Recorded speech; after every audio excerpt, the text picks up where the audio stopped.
तो दोस्तों, कैसे हैं आप सभी? हमें उम्मीद है कि आप सभी बढ़िया से ही होंगे।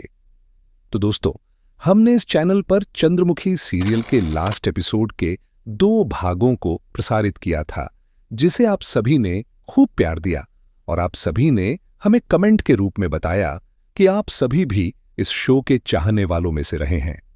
और आप सभी की कमेंट पर ही हम इस शो के आखिरी अध्याय के अंतिम भाग को प्रसारित कर रहे हैं, जो सच में बहुत ही मजेदार और रोचक है। और आप सभी को भी यह कहानी पूरी ही देखनी चाहिए, क्योंकि यह सच में ही हमारे जीवन में प्रेरणादायी है। तो वीडियो को बिना स्किप किए पूरा देखिएगा और वीडियो को अभी लाइक कर चैनल को सब्सक्राइब कर लीजिएगा, क्योंकि आगे तो आप वीडियो की भावनाओं में खो जाएंगे। तो दोस्तों, अभी तक आपने देखा कि किस प्रकार वनराज राजकुमारी चंद्रमुखी से वह जादुई चंद्रमुखी का फूल लेकर अपने राज्य अलकापुरी राज्य की ओर वापस लौट रहा था, और इधर राजकुमारी चंद्रमुखी के भानु प्रताप के विवाह के प्रस्ताव को ठुकराने के पश्चात भानु प्रताप भी क्रोध में अपने राज्य अलकापुरी की ओर वापस लौट रहा था।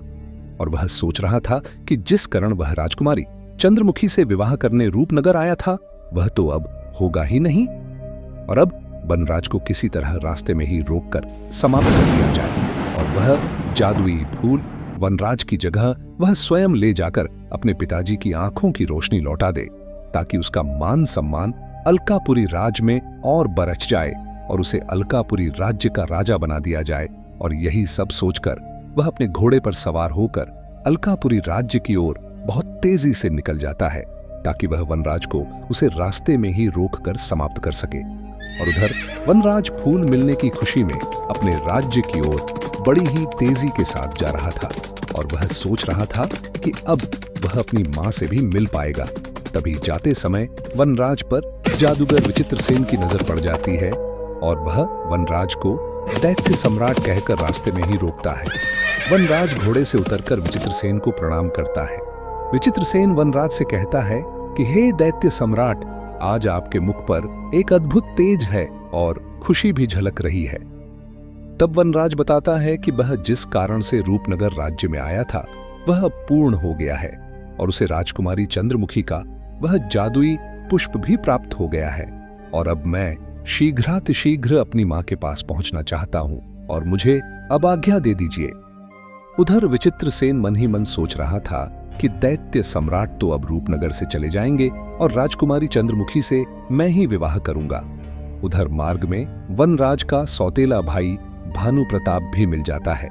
भानु प्रताप रास्ते में ही वनराज को देखकर उसे ललकार कर रोकता है और युद्ध करने लगता है, परंतु वनराज भानु प्रताप से युद्ध करना नहीं चाहता था।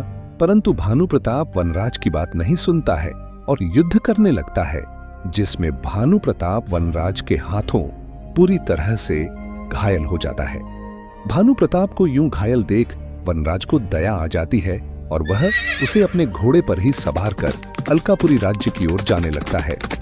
उधर बिजेंद्र प्रताप का भाई सूर्य प्रताप अपने भाई की तलाश में रूपनगर के जंगलों में भटक रहा था, जिसे रास्ते में जादूगर विचित्रसेन मिल जाता है और उसे वह बताता है कि उसने उसके भाई की हत्या कर दी है। और विचित्रसेन कहता है कि मैं तुम्हें भी तुम्हारे भाई के पास पहुंचा दूंगा। और इतना कहकर जादूगर विचित्रसेन अपने नेत्र बंद कर कुछ मंत्र पढ़ने लगता है। अपने भाई की मृत्यु की बात सुनकर सूर्य प्रताप बिजली की रफ्तार से अपनी तलवार से जादूगर विचित्रसेन का गला धड़ेच से अलग कर देता है।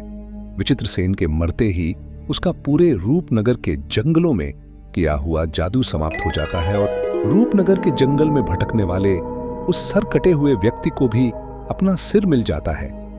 अपने भाई की मृत्यु की बात जानकर निराशापूर्वक सूर्य प्रताप भी अपने राज्य की ओर वापस लौट जाता है।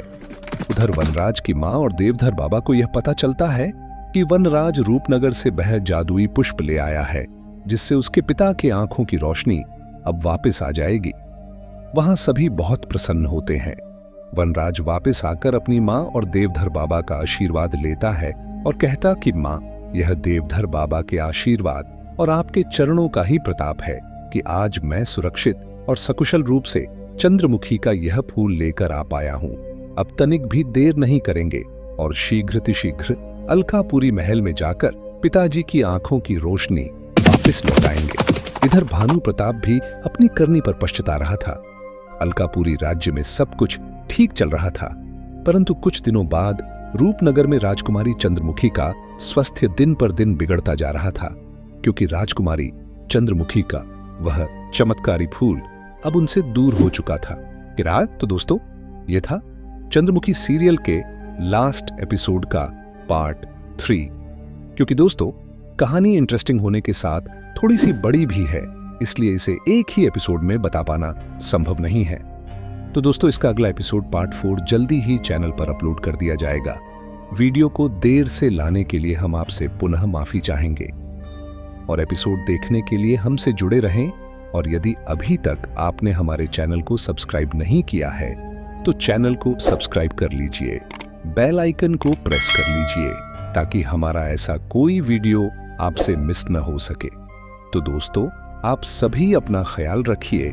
जल्द ही मिलेंगे आपसे अगले वीडियो में। तब तक के लिए जय हिंद, जय भारत।